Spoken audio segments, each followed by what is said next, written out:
Gloire au Seigneur. Nous te rendons grâce, Seigneur, pour ta grâce, ta bonté que tu ne cesses de manifester tous les jours dans notre vie. Parce qu'en réalité, nous ne sommes pas dignes. Et nous sommes tellement imparfaits que nous approcher de toi ne saurait même pas être un privilège si ce n'était la grâce que tu nous as faite.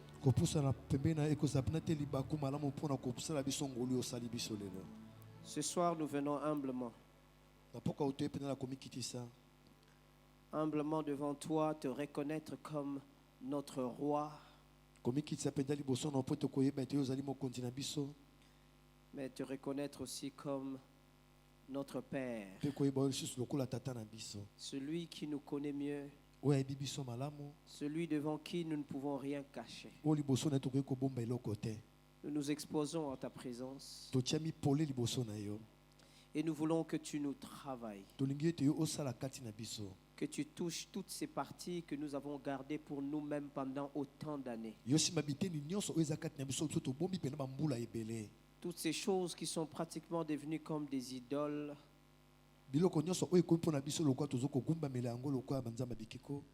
Et avec lesquelles nous sommes devenus tellement familiers que nous sommes sceptiques à ce que ta parole nous touche dans ces coins-là. Père, nous n'essayons pas de prétendre être forts d'une certaine manière. C'est toi qui es notre force. Tu sais bien que si ce n'était pas toi, nous n'aurions même pas eu le courage de nous déplacer afin de venir ici. Nous ne voulons même pas une seule fois ou un seul instant que quelque chose nous passe par la tête comme nous faisant croire que nous sommes capables de quoi que ce soit.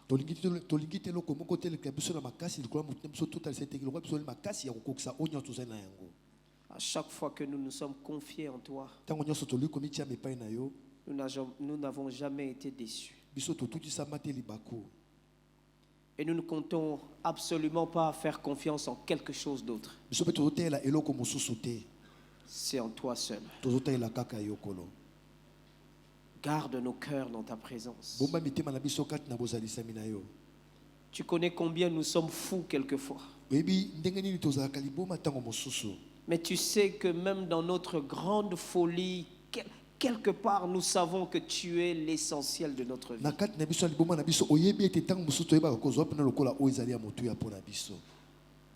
Je dirais de manière vulgaire, ne suis pas notre folie, Seigneur.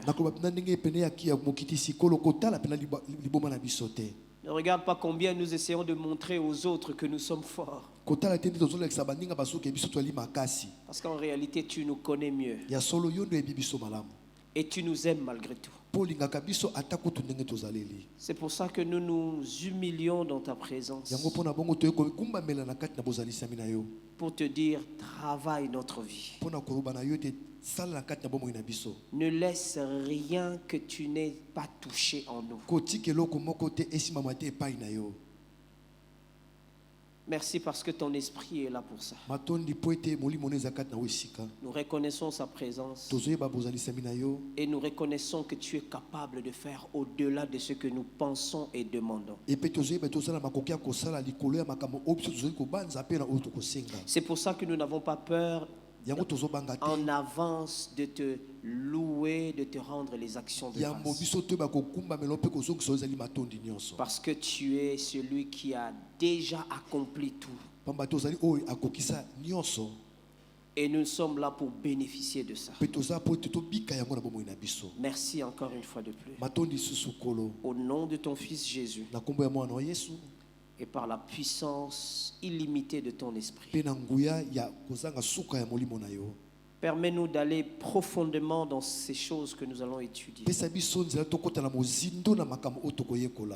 Permets-nous d'entrer là où notre propre intelligence ne peut pas entrer. Et nous t'ouvrons nos cœurs ce soir afin que tu nous touches. Nous ne parlons pas des sensations ici. Nous parlons de la vérité divine qui va profondément dans un cœur et toucher ce qu'un homme ne peut pas changer.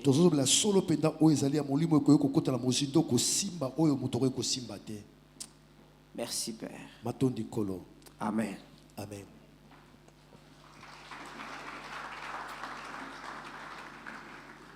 Alors, bonsoir à tous. N'est-ce pas que ça a changé aujourd'hui, hein? On dirait que les mercredis, on sera en train de venir ici. Hein? Est-ce que c'est pas mieux? Au lieu de rester dans ce grand temple-là, où tout est sombre, ici c'est bien écléré. Mais on va demander la permission aux ados parce que c'est leur temple. On leur a laissé pendant longtemps assister à nos cultes là-bas. Nous, on va leur demander aussi l'utilisation de leur temple. Alors, est-ce que tu peux saluer ton voisin à côté?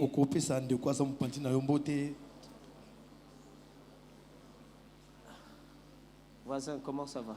Ça va bien, pasteur. Alors, aujourd'hui, nous allons continuer avec ce que nous avons commencé quand j'ai parlé dernièrement sur la guérison des blessures émotionnelles. Alors mon thème était activer la guérison des blessures émotionnelles.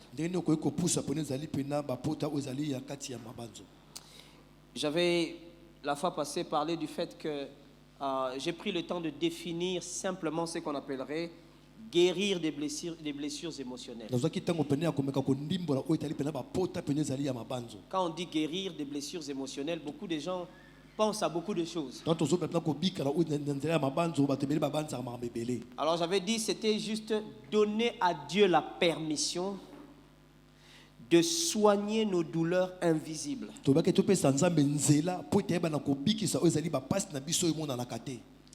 Ça paraît bizarre, mais c'est très important. Donner à Dieu la permission. Est-ce que Dieu a vraiment besoin de permission? Il est tout puissant, il fait tout ce qu'il veut. Oui, Dieu est tout puissant, il n'a pas besoin de permission en réalité. Mais le même Dieu qui est tout puissant, qui n'a pas de limite, il nous a créés comme lui. C'est-à-dire que il y a l'intervention de la volonté qui entre en jeu. C'est-à-dire que Dieu ne fera rien dans ta vie sans avoir ta volonté pour ça. C'est pour ça que la Bible dit dans la prière que Jésus nous a enseignée que ta volonté soit faite sur la terre comme au ciel. Dieu peut faire tout ce qu'il veut. Mais pourquoi la Bible nous demande en priant de prier que sa volonté soit faite? Parce que le même Dieu qui fait tout ce qu'il veut, la Bible nous dit que les cieux appartiennent à l'Éternel, mais il a donné la terre aux êtres humains. C'est-à-dire que quand Dieu veut faire quelque chose sur la terre, il a besoin de passer par l'accès que lui donne l'être humain.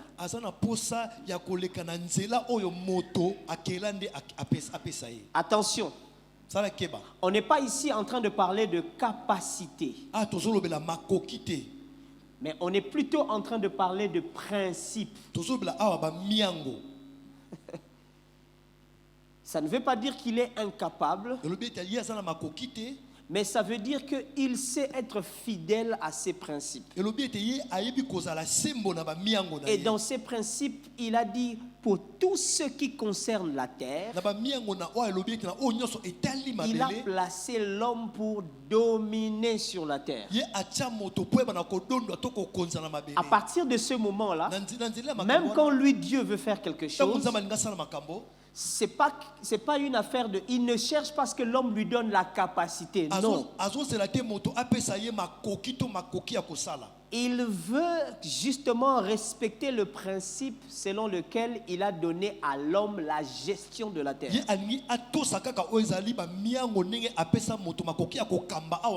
Donc il a besoin de collaborer avec l'être humain.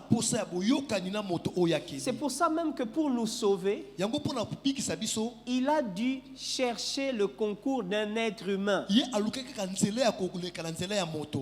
Est-ce que... Oui, tu peux me le mettre ici, s'il te plaît. Merci beaucoup. Est-ce que vous savez que Dieu pouvait nous sauver du ciel sans quoi que ce soit?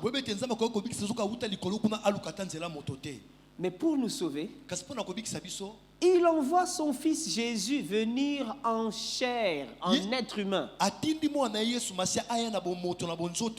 C'est-à-dire que même pour nous sauver, il fallait que ce soit un être humain.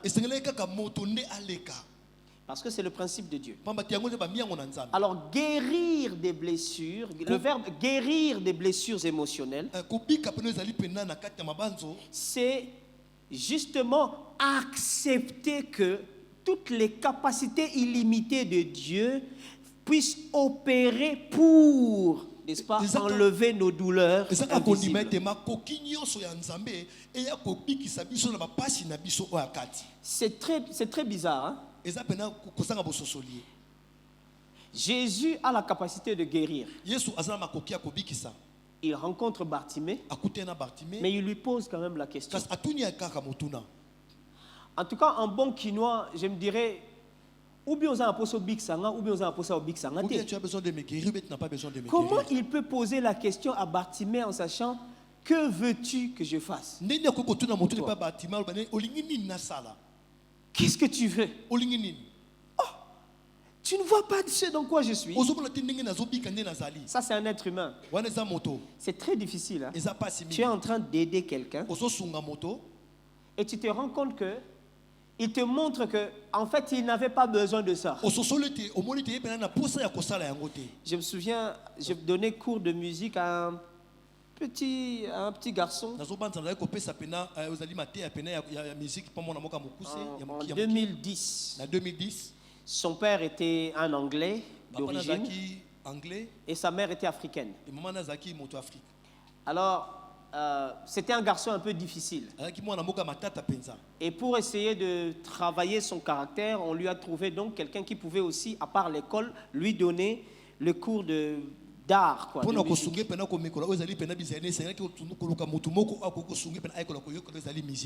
Alors, sa mère, qui avait effectué un voyage quelque temps avant, lui a acheté 2 guitares, alors qu'il en avait déjà 2 à la maison que son père lui avait acheté. Et puis un autre jour, on a acheté des jouets à son petit frère qui était encore à 4 pattes. Alors lui, il était très en colère. Il attend le moment où ils étaient tous au balcon. Il pousse son petit frère du balcon. C'était au premier niveau. Et le petit est tombé. Il avait une ouverture, une grande ouverture sur le front. Heureusement que ce n'était pas du béton. Alors on m'a appelé. Il s'appelait Zacharie. Il me dit, mais Zacharie a fait des bêtises ici, il faut que tu viennes. J'arrive, je trouve qu'on a emmené son frère à l'hôpital. Et il était très en colère. Je lui dis, mais pourquoi tu as fait ça? Il dit, à chaque fois que moi je demande des choses, on ne m'achète pas. J'avais juste demandé qu'on m'achète une voiture que je pouvais téléguider moi-même. Et maman a refusé. Pourtant, il a acheté pour mon petit frère. Et puis je lui ai dit, mais Zacharie, ta mère a fait tellement de dépenses pour t'acheter les guitares, parmi les guitares les plus chères au monde. Vous savez ce qu'il m'a répondu? Je lui avais jamais demandé ça. C'est bizarre. Quand je dis à sa mère, il avait mal dans son cœur. Il dit, mais j'ai fait ça pour son plaisir. Parce que je sais qu'il veut apprendre à jouer à la guitare. Alors, justement, lui, il dit, je n'avais pas demandé ça. Quelquefois, il y a une différence entre ce qu'on demande et le vrai besoin. Et quand on n'est pas mature, on a tendance à négliger les choses qu'on a qui font partie vraiment des solutions pour nos vrais besoins. Et on passe tout le temps à demander des choses qui ne sont pas nos vrais besoins. Et on est même prêt à faire du mal à quelqu'un d'autre. Le petit Zacharie était son frère, il allait tuer son frère. Parce que quand ils sont allés au supermarché, maman a refusé de lui acheter ce qu'il a demandé, lui disant que tu as déjà beaucoup de choses que je t'ai achetées. Mais elle a acheté la voiture que le petit avait demandé. C'est-à-dire que quelque part, quand on veut faire du bien à quelqu'un, ce n'est pas parce que toi tu penses que tu veux lui faire du bien que lui il va trouver que tu lui as fait du bien. Et c'est tellement frustrant. Tu as fait des choses, après il dit ou elle dit qu'elle n'en avait pas besoin. Les mariés savent de quoi je parle. Parce que ça fait l'objet du cours de toute la vie pour ceux qui sont mariés. Alors, guérir, c'est permettre à Dieu de soigner nos blessures. Frères et sœurs, ce n'est pas parce que tu pleures que Dieu va guérir tes blessures émotionnelles. Ce n'est pas parce que tu montres à tout le monde combien on t'a abandonné que c'est automatiquement une prière adressée à Dieu pour lui demander de nous guérir. Il y a un certain nombre de choses à faire ou à ne pas faire pour que du côté de Dieu, ça soit un appel clair.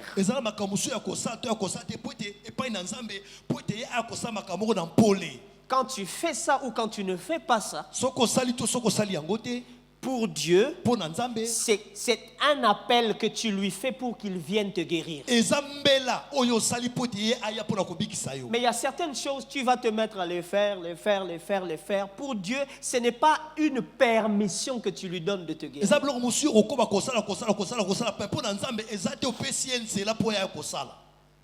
Et j'avais dit aussi que le premier aspect de la guérison, c'est que tu vas passer de la douleur à la liberté. Regardez très bien. Quand Dieu te guérit de blessures émotionnelles, la première des choses qui va te faire voir ça, ce n'est pas que tu commences à avoir tout ce que tu veux. C'est que tu vas commencer à sentir que tu deviens de plus en plus libre de quelque chose qui te gardait comme ça là, emprisonné. Je vous donne un exemple bête. Même si ça n'existe pas, un exemple bête. Pour simplement dire un exemple de tous les jours. C'est-à-dire que c'est des genres de guérison où quand ça arrive dans ta vie, les genres de choses pour lesquelles tu avais honte hier, tu n'en as plus honte. C'est les genres de choses où quelqu'un va te dire, moi vraiment pour être devant les gens en train de parler, j'avais l'impression qu'ils vont toujours trouver que je ne le fais pas bien. Après tu es libre d'être devant les gens. Tu te dis, j'ai même l'impression que c'est pas avec ma force que je le fais. Je suis à l'aise de le faire. C'est des genres de guérison où quelque chose t'arrive. Tu n'as plus l'apparence que tu avais avant, mais ça ne te dérange pas. Les genres de choses pour lesquelles tu disais, ah, moi je ne peux pas laisser mes cheveux comme ça, sinon les gens s'ils voient ça. Tu es même prêt que si on t'enlève tous les cheveux, tu es libre de te promener, de te dire, ça reste moi. C'est-à-dire que ce sont mes cheveux, ce n'est pas moi. Ce n'est pas moi. C'est-à-dire que même si on me les enlève, ça ne change pas qui je suis. Quand Dieu te guérit, tu es libre. Tu n'as plus besoin d'essayer de te battre pour que les gens voient que tu es libre. Tu dis c'est moi. Si on m'accepte, gloire à Dieu. Si on ne m'accepte pas, c'est que le temps n'est pas encore arrivé pour qu'on m'accepte. Tu commences à avoir des raisons valables de prouver que tu n'as de compte à rendre à personne. Tu es libre. Parce que c'est pour la liberté que Christ nous a affranchis. Regardez bien. Paul est en train de dire que c'est pour la liberté que Christ nous a affranchis. Il dit, vous avez été rachetés à un grand prix. Ne devenez esclave de personne. Quand tu es guéri, tu ne veux juste pas être esclave de quelqu'un. Tu ne veux juste pas gâcher toute ta journée parce que quelqu'un qui est mal intentionné et qui a déjà un cœur pourri vient te dire un truc qui va faire pourrir ton cœur.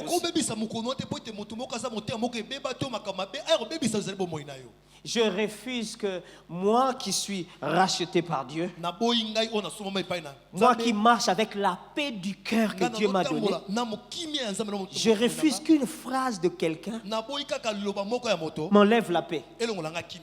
Dès que tu commences à rencontrer des gens qui t'enlèvent la paix par leur façon de parler, tu comprends qu'ils ont la varicelle émotionnelle. Ils veulent juste t'infecter toi aussi. Tu es à l'aise. Je te dis, qu'on dise A, qu'on dise B, ce qui importe, c'est ce que Dieu dit que je suis. Ça, c'est le genre de phrase que quelqu'un qui est guéri. Tu es libre. Deuxième aspect de ça, c'est que tu retrouves l'image de Dieu en toi. Et dans tes relations.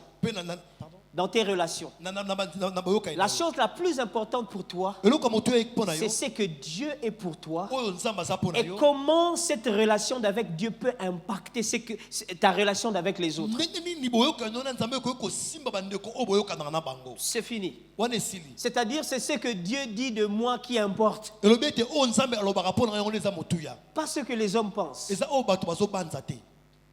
Alors, je vous avais partagé aussi pourquoi il est impératif de guérir émotionnellement. C'est une nécessité. Ce n'est pas une option que l'Église vous propose. Si vous ne guérissez pas, vos relations seront toujours empoisonnées. La plupart des gens qui détruisent les relations, ce sont des personnes qui ont en eux un poison qu'on appelle blessures émotionnelles. Alors si tu ne sais pas repérer ça, il va te détruire, le gars. Et elle va massacrer ta vie. Mais dès que tu comprends que ça, c'est les traces que c'est un blessé. Donc du coup, tu n'essayes pas de suivre. C'est vrai que ça énerve. Hein? Quelquefois, ça fait mal. Mais dès que tu sais que cette réaction prouve que cette personne n'est pas guérie quelque part. Frères et sœurs, je répète ceci. Toutes les fois que quelqu'un va détruire des relations, c'est la preuve que cette personne-là est blessée émotionnellement. Parce qu'il est en train de réclamer des choses qu'il n'avait pas reçues. Et il a l'impression que là-bas, c'est facilement qu'il trouve ça entre deux personnes comme ça. Là. Moi, ça n'a pas marché. Moi, pour un rien, le gars qui était venu, après il m'a lâché, il est parti. Après chez vous, ça va. Comme sur des roulettes comme ça. Tu es sûr que le gars là t'aime vraiment? Il faut bien le checker. Il est en train de dire ça en se référant à ce qu'on lui a fait elle.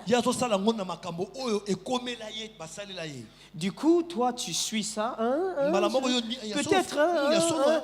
Il faut regarder. Il détruit ta relation. Parce qu'elle n'a jamais été guérie. C'est pour ça qu'il est très impératif, très important. Dans Hébreux 12, on a lu ça ensemble. La Bible dit, prenez garde que personne ne se prive de la grâce de Dieu, qu'aucune racine d'amertume poussant des rejetons ne cause du trouble et que plusieurs n'en soient infectés. C'est un passage très important. Veillez à ce que nul ne se prive de la grâce de Dieu, à ce qu'aucune racine d'amertume. C'est comme ça qu'on se prive de la grâce de Dieu. Quand on laisse une racine, quelque chose qui n'a pas été guéri, et ça commence à pousser des rejetons, ça trouve les endroits où ça va essayer de se développer. Et tu vas laisser quelqu'un, à cause de sa racine d'amertume, venir pousser des rejetons dans ta vie à toi. Je refuse ça. C'est-à-dire que lui, dès qu'il est réveillé, il est déjà en colère. En fait, la colère avec laquelle il se réveille, c'est une colère d'il y a 20 ans. Tous les jours quand il se réveille, il a un visage courroucé. Ce n'est pas à cause de ce qu'on lui a fait aujourd'hui. C'est à cause d'une racine. Du coup, quand il te trouve, il essaie de voir à quel niveau il peut faire pousser les rejetons vers toi.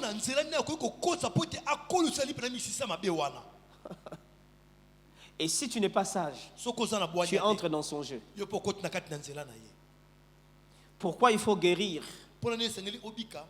Parce que les blessures non guéries déforment l'identité de quelqu'un. Ça déforme l'identité. Même si la personne a fait 20 ans dans les choses de Dieu, si elle n'est pas guérie, tôt ou tard, on saura exactement qui il est. En termes, son identité va se révéler.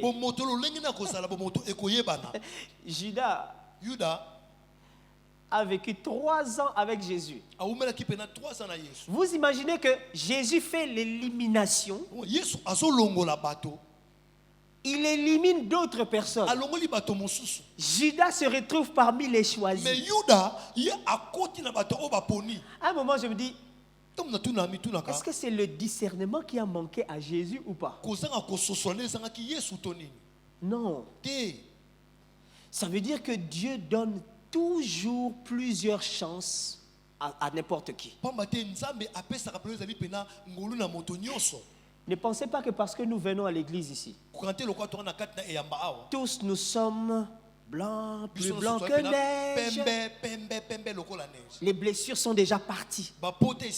J'entends les gens dire, les choses anciennes sont passées. Toutes choses sont devenues nouvelles. C'est vrai. Mais si tu n'es pas guéri, les choses anciennes là, ce n'était pas passé en fait. C'est aller t'attendre là-bas devant. Ça t'a juste quitté maintenant pour t'attendre là-bas devant. Toutes les choses anciennes sont passées. C'est-à-dire que toute la capacité de te garder dans la condamnation n'est plus. C'est ce que ça veut dire. Maintenant, il faut faire un travail dedans. C'est la guérison. Quand tu te regardes, qu'est-ce que tu te dis de toi-même? Les premières choses qui viennent quand tu penses à toi-même. Quand personne ne te regarde, personne ne te juge, toi-même tu essaies de te regarder comme dans un miroir. Les choses que tu te dis là, je ne suis pas assez capable. Je ne pense pas vraiment que c'est assez d'importance. Je pense pas. Justement, tu es en train d'exprimer ta vraie identité. C'est ça l'identité que tu as en tant que blessé. Tant que ça n'a pas encore changé, ça veut dire que tu n'es pas encore guéri. C'est très important de guérir, surtout quand il s'agit de l'identité. Parce que c'est à partir de là aussi tu vas connaître qui tu es vraiment sur la terre. Qu'est-ce que tu dois vraiment faire? À quoi est-ce que tu es appelé? Les blessés ne connaissent jamais très bien leur appel. Parce qu'ils essayent toujours, pour compenser leurs blessures, d'essayer de copier une identité qui existe. Et ils pensent qu'en essayant de copier cette identité, ça va résoudre ce vide qu'il y a dans leur cœur. C'est-à-dire que toute la valeur qu'il n'a jamais eue dans la vie, il faut absolument qu'il devienne comme Pasteur Atom. Parce qu'il a l'impression que tout ce qu'il y a autour du Pasteur Atom, c'est ça vraiment qui fait la valeur d'un être humain. Donc du coup, s'il devient comme lui, il va avoir cette valeur-là. Crise d'identité. Pourquoi? Parce qu'il n'a jamais été guéri. Si tu as encore une crise d'identité, c'est la preuve qu'il faut que tu guérisses. Gloire à Dieu parce que cette année ne passera pas. La raison pour laquelle on a insisté sur ce chapitre ici, guérison, c'est parce qu'il y a quelque chose que Dieu veut gratter une bonne fois pour toutes. Crise d'identité. Je te regarde dans le miroir. On aurait dû couper un petit peu de cette partie-là. Tu vois le nez de maman Nanyoyo? C'est un peu mieux si j'avais ça. Il y a des gens qui pensent que leur version parfaite existe.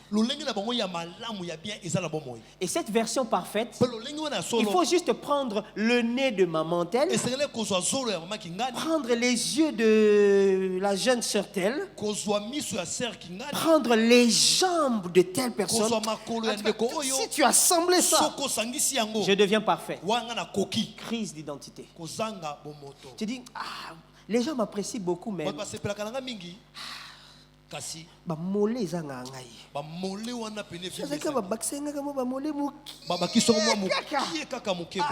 allait être bien. Tout est bon chez moi.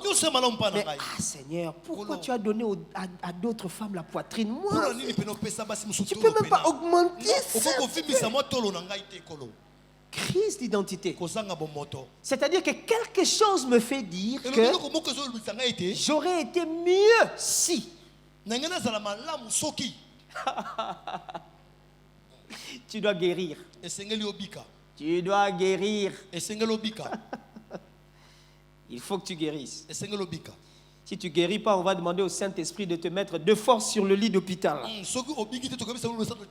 On va t'anesthésier. Il faut que tu guérisses. Les blessures non guéries bloquent la destinée spirituelle. Quelquefois, ce n'est pas les sorciers. C'est juste que c'est la blessure que tu as. Oui, ça peut être une œuvre de la sorcellerie qui t'a infligé cette blessure. Comprenez maintenant bien à quel niveau la sorcellerie fonctionne vraiment. À quel niveau le diable œuvre vraiment. Ce n'est pas au niveau d'essayer d'attaquer ton argent. Ça, c'est des petits trucs. La grande œuvre de l'ennemi, c'est d'essayer d'attaquer une enfance aujourd'hui pour que les décisions de l'adulte de demain commencent à dépendre de la blessure infligée depuis l'enfance.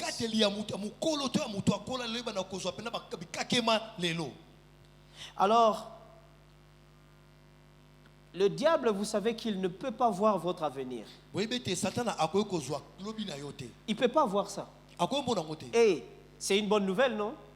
Il n'est pas omniscient. Il ne faut pas se tromper. Il n'est pas omniscient. Il peut estimer comme tout esprit. Tout esprit peut estimer, essayer de... Toi aussi, tu es un esprit, tu estimes, non? Les genres de personnes comme lui, là, il peut avoir un grand avenir. Le diable peut estimer. Il connaît ton grand-père, il connaît ton arrière-grand-père. Il peut estimer à partir de ta génétique les genres de choses qui peuvent arriver.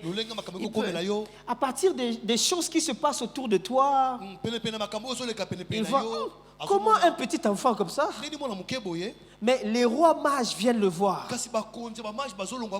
Il faut l'éliminer maintenant. Est-ce qu'il sera vraiment roi? Je ne sais pas. Mais ce n'est pas normal qu'un petit enfant soit visité par des rois venus de loin. Ça veut dire que son avenir peut être dérangeant. Alors, vaut mieux essayer de l'éliminer maintenant. C'est comme ça que le diable fonctionne. Quand il te regarde, il ne connaît pas tout ton avenir. Mais il sait qu'un jour tu as dit oui à Jésus. Or, il connaît très bien la scène de Golgotha. Quelqu'un qui dit oui à celui dont j'ai vécu le film de Golgotha, il doit avoir un avenir. Il faut essayer maintenant de l'arrêter. Alors, maintenant regardez. Tu viens de naître. Tu n'as même pas encore dit oui à Jésus. Mais ton grand-père, ton arrière-grand-père avait servi Dieu. Il dit, ça... En plus, on lui a donné le nom de son grand-père. Il peut me faire les films que j'ai vu son grand-père me faire. Comme on n'est pas sûr, essayons de mettre aujourd'hui dans la vie de cet enfant des choses qui feront que même si demain, après-demain, il sert Dieu, on a quand même la chance de le tirer vers l'arrière. C'est pour ça que tu vas vivre des choses où une catastrophe est arrivée. Et puis tu t'es retrouvé en train de vivre avec un oncle que tu n'as pas prévu dans la vie. Et puis il y a des choses qui se sont faites là-bas. Tout ça là, ça commence à rentrer comme des blessures. C'est le diable est content que les gens vivent des blessures. Parce qu'il sait que quelque part, spirituellement même dans leur destinée, ils vont être rattrapés.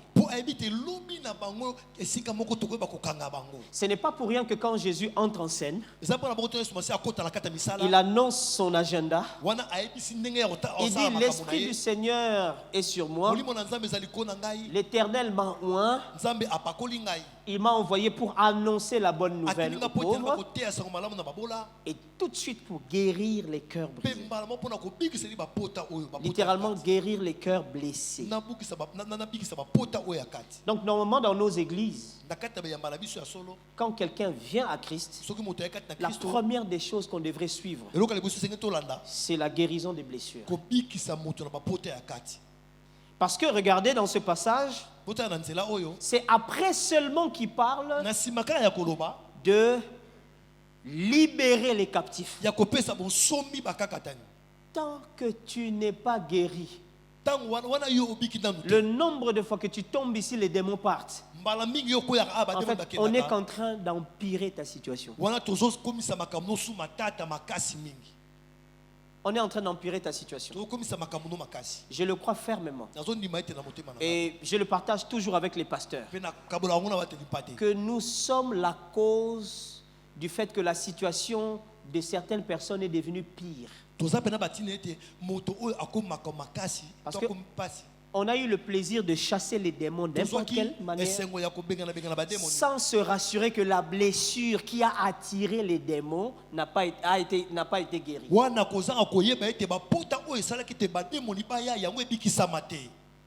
C'est comme une infection que tu as.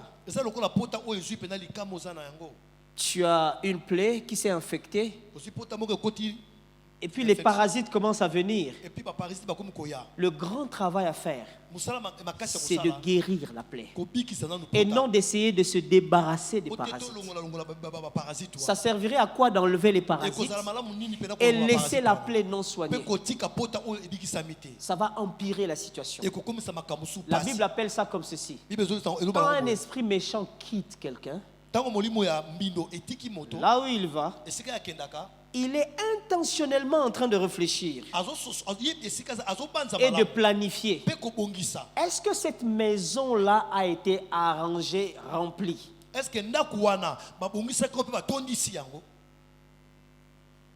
Et d'ici le travail n'a pas été fait, il va se rassurer que la prochaine attaque ne va pas se faire sur base de sa force seule. Il se rassure que la prochaine attaque vienne 7 fois plus que lui seul, pour que la situation de cette personne s'empire. Est-ce que le jour où elle est tombée ici, le jour où le démon a crié en lui là-bas, est-ce que c'était faux? Non. C'est vrai que le faux existe aussi. Mais ce n'était pas faux. Mais comment il se retrouve encore dans une situation pire? Ouais. C'est parce que l'infection, la plaie n'a pas été guérie. Alors croyez-moi, quand la plaie est guérie, les parasites n'ont plus de raison de rester là. C'est pour ça que quand tu guéris, on ne va même plus te délivrer. C'est la guérison qui te libère de certains démons. Écoutez comment la Bible dit ça. Je vous donnerai toujours comment la Bible interprète ça. Si le Fils vous affranchit, vous serez ou vous deviendrez réellement. Le mot réellement ici, c'est exactement le mot véritablement. C'est-à-dire dans la réalité de tous les jours. C'est ce que ça veut dire. Si le Fils vous affranchit, on verra dans votre réalité de tous les jours que vous êtes devenu libre. C'est la liberté. Souvenez-vous, je vous ai parlé de la liberté au début. Or, comment Jésus a franchi? Luc chapitre 4, il annonce la bonne nouvelle. C'est ça la procédure de notre grand médecin, Jésus-Christ. Et la deuxième des choses, il guérit les cœurs. Ça commence par là. On ne peut pas inverser la chose. Si Dieu commence à opérer son travail dans ta vie, et que le premier jour où tu rencontres Christ, tu reçois une délivrance spectaculaire, et que boum, les démons sont partis, c'est très bien. Ça veut dire que la prochaine étape, il faut chercher la guérison. Pourquoi? Parce que de un, ça va éviter un retour. Ça va empêcher un retour démoniaque. Mais de deux, ça va aussi faire que si jamais il y avait d'autres choses cachées qui avaient besoin vraiment d'aller en profondeur, c'est grâce à la guérison que ça va partir. Alors, s'il vous plaît, ne prenez pas vos enfants, votre mari, je ne sais pas, votre femme et les gens de votre famille et commencez à déambuler dans les églises pour aller soi-disant chercher la délivrance. Vous vous créez des problèmes pour rien. Vous mettez du sable dans votre plaie. Vous suivez le conseil que m'a donné mon vieux de la rue, en disant que quand tu es blessé, mets seulement le sable est ferme. Ça va s'arranger de soi. Quelque chose que j'ai entendu dire, et puis j'entends la confirmation, et je le fais, ça a infecté ma plaie.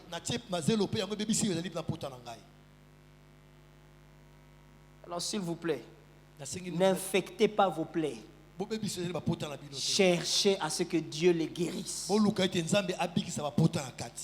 Alors, je vous ai parlé des axes ou les choses à faire maintenant pour pouvoir activer la guérison. J'avais appelé ça des leviers qui activent la guérison. La première des choses, on avait parlé du fait de reconnaître les blessures. Reconnaître et nommer les blessures. Si vous suivez l'enseignement passé, j'en avais déjà parlé. Il est très important de reconnaître la blessure. C'est déjà un point de départ. Juste, il y a autre chose aussi qui arrive. Mais commencez déjà par reconnaître. Il y a quelqu'un dans la Bible qui a reconnu sa blessure, mais qui n'en a pas guéri. C'est le fils de Caïn, Lémec. Vous vous souvenez encore? Dieu avait mis un signe sur Caïn. Parce que Caïn a eu peur. Il a dit à Dieu, mais tu m'abandonnes comme ça, tu me chasses comme ça, n'importe qui me verra, il me tuera. Dieu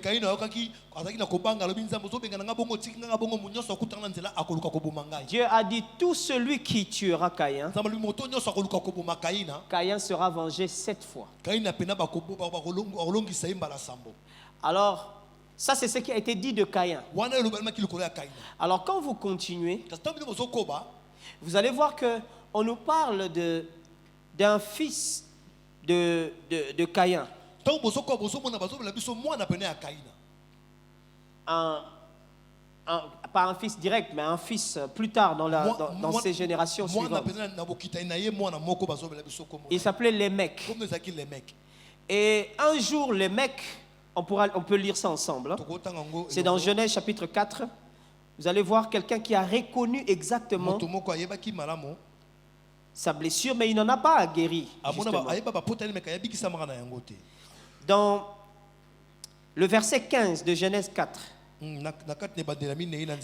l'Éternel lui dit, Dieu dit à Caïn, si quelqu'un tuait Caïn, Caïn serait vengé 7 fois. Vous voyez, c'est là que Dieu a mis un signe sur lui. Alors, quand vous passez dans... vous allez dans le verset 19 ou dans le verset 17. La Bible dit, Caïn connut sa femme, elle conçut et enfanta Enoch. Il bâtit ensuite une ville et il donna à cette ville le nom de son fils Enoch. Enoch engendra Irad, Irad engendra Méhoujaël, Méhoujaël engendra Métouchaël et Métouchaël engendra Lémec. Donc dans le verset 19 maintenant, le verset 19, Lémec prit 2 femmes. Vous voyez le problème avec la blessure. Ça empire la situation au fur et à mesure que les générations avancent. Parce qu'en fait, Caïn était blessé, il était frustré. Parce que l'offrande de quelqu'un a été acceptée par la sienne. Et il n'a pas guéri de ça.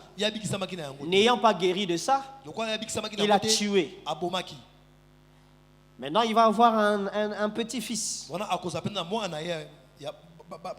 Un petit-fils très lointain là-bas, qui va avoir 2 femmes. Regardez dans le verset 23. Lémec dit à ses femmes. C'est la première fois qu'il y a eu polygamie. Lémec dit à ses femmes. Regardez bien cette phrase. Écoutez ma voix, femme de Lémec. Écoutez ma parole. J'ai tué un homme pour ma blessure. Dans d'autres versions, on dit j'ai tué un homme pour m'avoir blessé. Il dit j'ai tué un homme pour ma blessure et un jeune homme pour ma meurtrissure.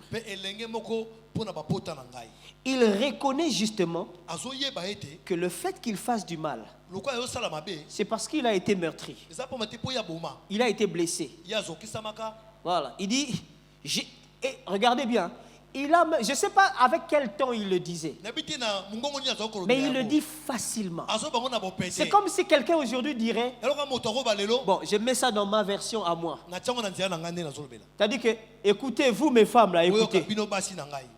Quand même ça vient au blaga nangate, il faut pas blaguer avec moi. Je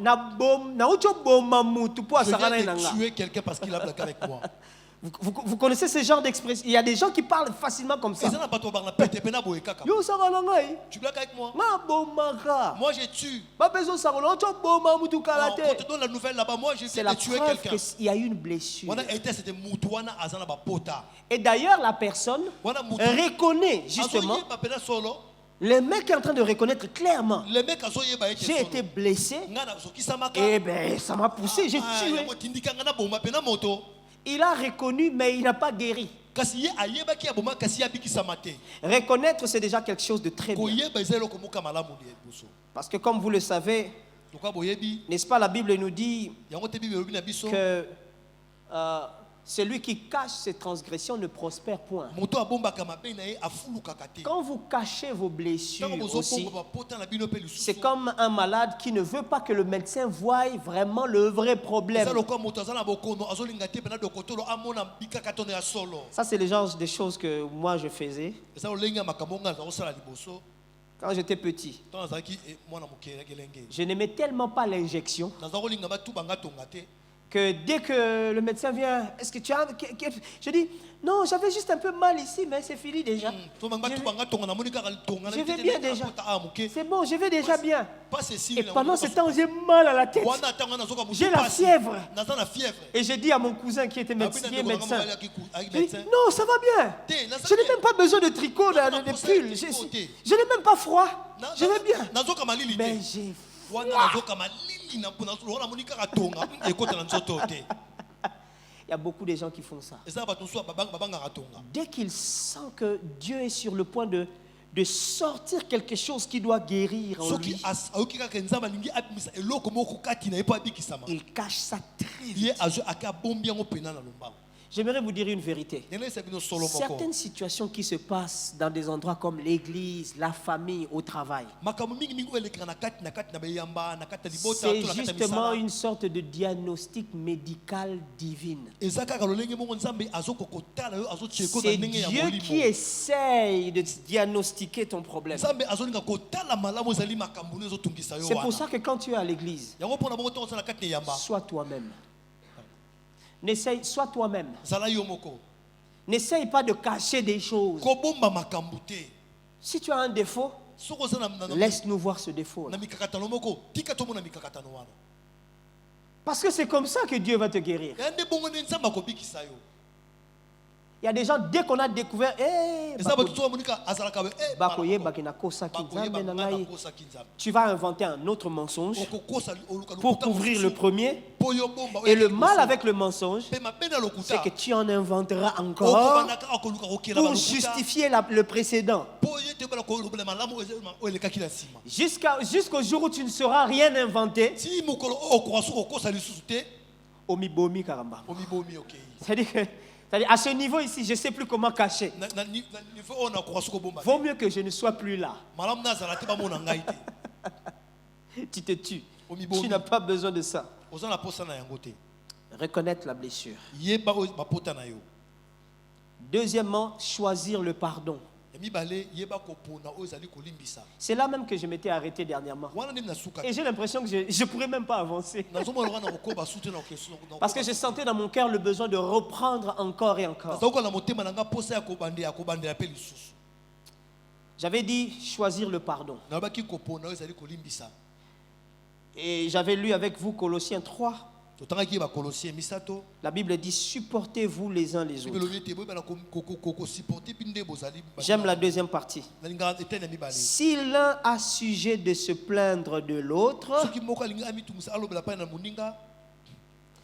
pardonnez-vous. La Bible, c'est trop quand même, hein? Moi je pensais si l'un a sujet de se plaindre de l'autre, allez accuser quelque part, comme ça on va vous mettre en confrontation et puis si l'un a sujet de se plaindre de l'autre, pardonnez. C'est trop. C'est trop. Oui, je connais ce cas. Vous avez même posé cette question-là. Et si quelqu'un n'a pas demandé pardon? Oui, ça reste son problème à lui. Mais toi, tu te serais libéré de ce fardeau-là. Tu te serais libéré. La Bible ne dit pas que si l'un a sujet de se plaindre de l'autre, qu'il se prépare à ce que l'autre vienne lui demander pardon pour qu'il pardonne. Dès que tu sens que j'ai sujet contre toi, il faut déjà que je mette le pardon comme un élément de bouclier. Parce que vous savez quoi? Hébreux chapitre 12. Si tu ne pardonnes pas, la Bible dit ceci: prenez garde que personne ne se prive de la grâce. Comment? En gardant une racine d'amertume. C'est là que les choses de Dieu, c'est un peu compliqué. Hein? C'est toi qui m'as fait du mal. Tu n'es même pas prêt à demander pardon. Mais c'est de ma responsabilité de ne pas garder la racine d'amertume.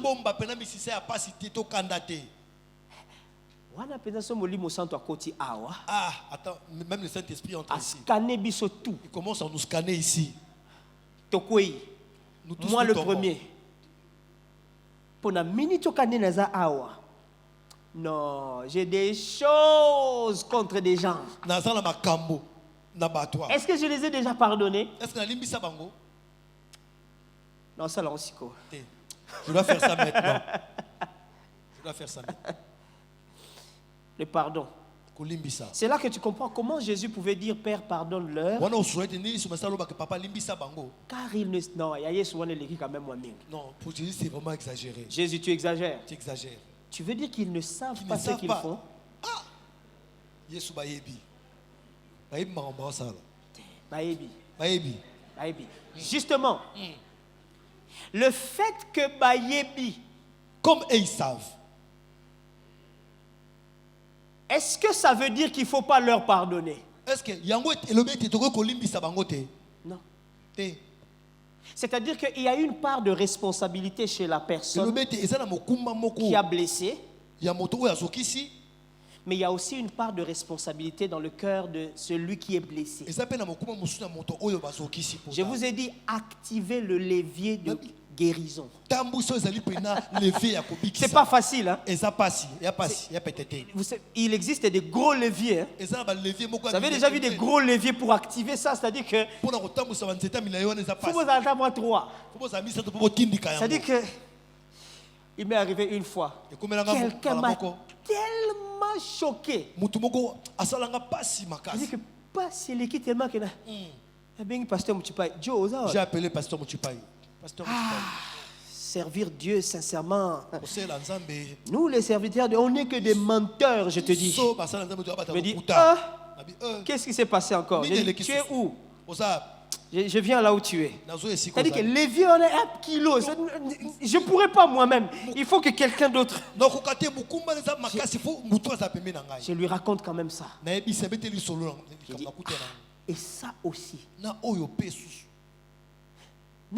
Pasteur. J'abandonne le pastorat. D'abandonner le pastorat. Je préfère être quelqu'un simple. Quelqu'un. Parce que j'ai comme l'impression qu'on dirait que je dois pardonner parce que je suis pasteur. C'est comme si tout ça là. Blessure.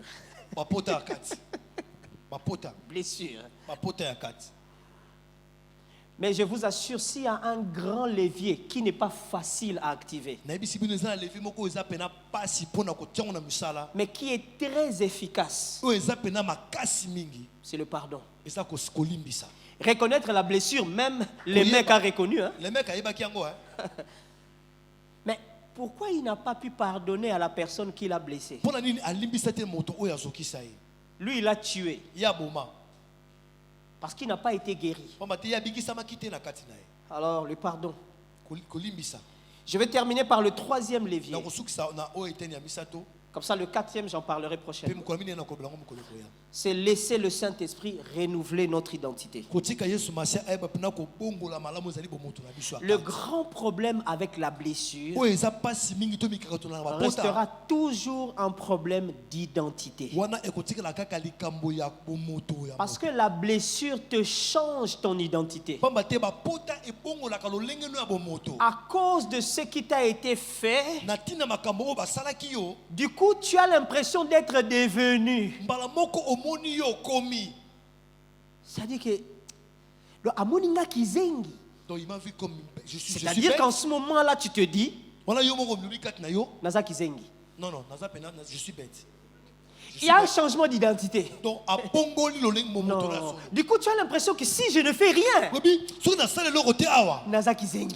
Je suis bête. Non. La question est, est-ce que Oza Kizengi? Est-ce que tu es bête?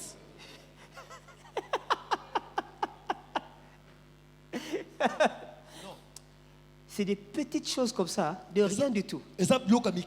Ici, il n'est pas question de voir ce que tu as dans ta chemise, dans ta poche. Il n'est pas question de ça. Parce que même celui qui était capable de faire descendre le feu du ciel, il est capable de prendre de l'eau sale, de l'eau empoisonnée et de mettre quelque chose dedans et l'eau est redevenue saine. Quel degré de puissance? Oh, quelqu'un fait tomber une hache dans l'eau. On l'appelle. Il vient. Il prend un morceau de bois. Il dit, montrez-moi l'endroit. Les genres de choses que nous tous ici on aime quoi. Il jette le bois. Normalement dans la physique, le bois est censé surnager. Mais le bois est submergé et le fer a surnagé. Mais le mukolo balobi ne libandi.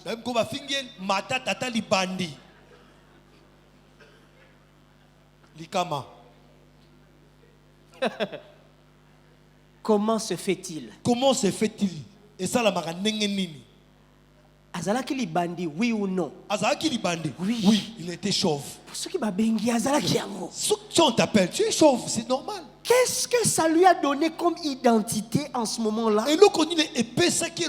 Pour être capable de faire tuer des petits-enfants.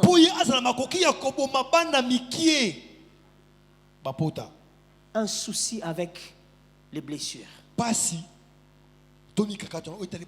Je vous en prie, mes frères et sœurs. Laissez le Saint-Esprit transformer votre identité. Nous tous qui, le visage découvert, contemplons la gloire de Dieu.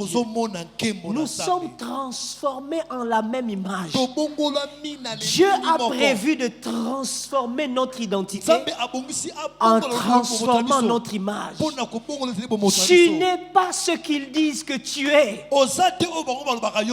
Ne va pas dépenser toute ta puissance pour une chose que tu n'es pas. Ne va pas gâcher tout ton travail. Parce que quelqu'un qui est juste en dessous de toi vient te lancer un certain nombre de choses qui détruisent ton cœur vis-à-vis du patron. C'est lui qui a un cœur pourri. Laisse-le dans sa pourriture. Toi, tu as un cœur transformé. Il est en train d'essayer de t'infecter, en fait. Ne te laisse pas infecter.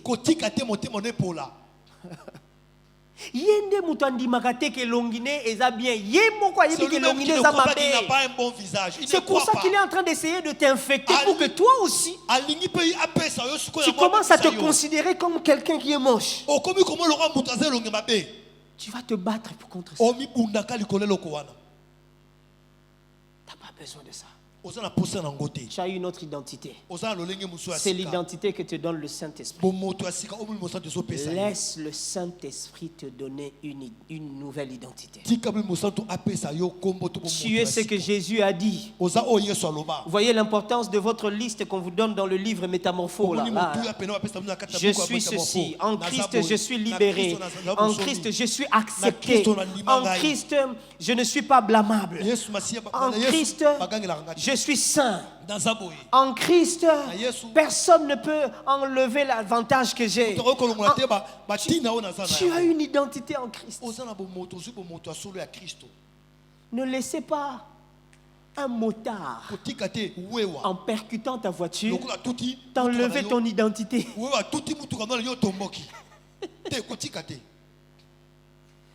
En plus, il y a Banota Molambangu. Et puis, en faisant le croisement, et puis, ouf. Et puis, il passe, il ne demande pas pardon.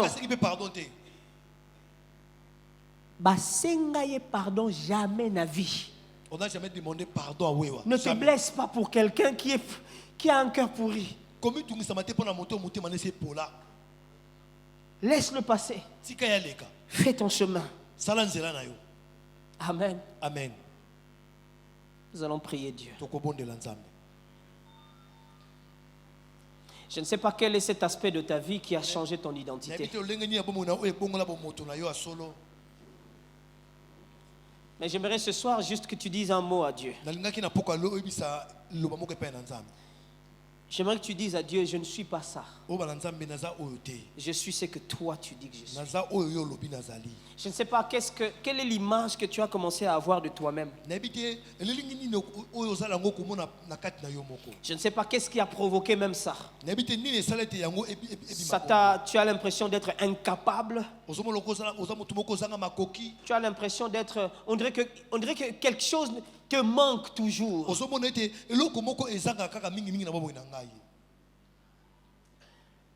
Mais tu as une nouvelle identité en Christ. Et j'aimerais que tu parles à Dieu pour dire, je refuse de me battre pour ce que je ne suis pas. Je préfère prendre le temps d'exprimer ma gratitude, de contempler ce que je suis en toi. Quelqu'un doit dire à Dieu, j'arrête aujourd'hui de me battre pour ce que je ne suis pas.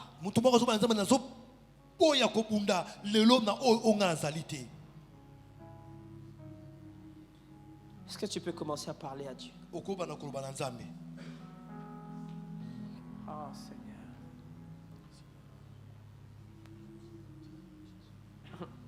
Toi, tu m'as donné une identité, Seigneur. C'est une identité pour laquelle je ne me suis même pas battu. Quelqu'un d'autre a souffert. Quelle est l'identité que Jésus pouvait avoir ce jour-là à la croix?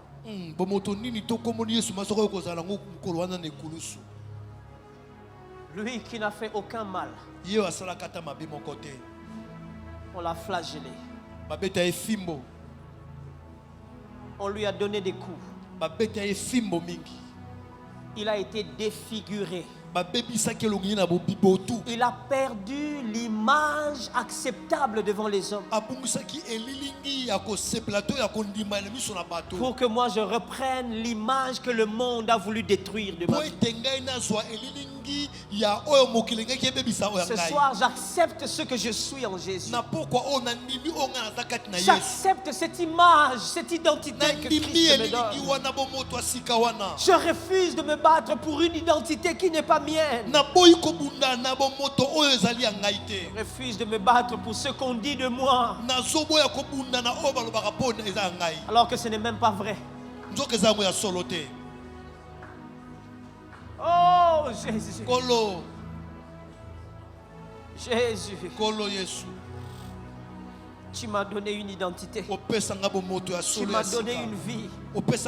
Tu m'as donné une joie. Je ne veux pas la perdre. Je t'ouvre mon cœur, Seigneur. J'ouvre mon cœur pour recevoir cette identité. Ah.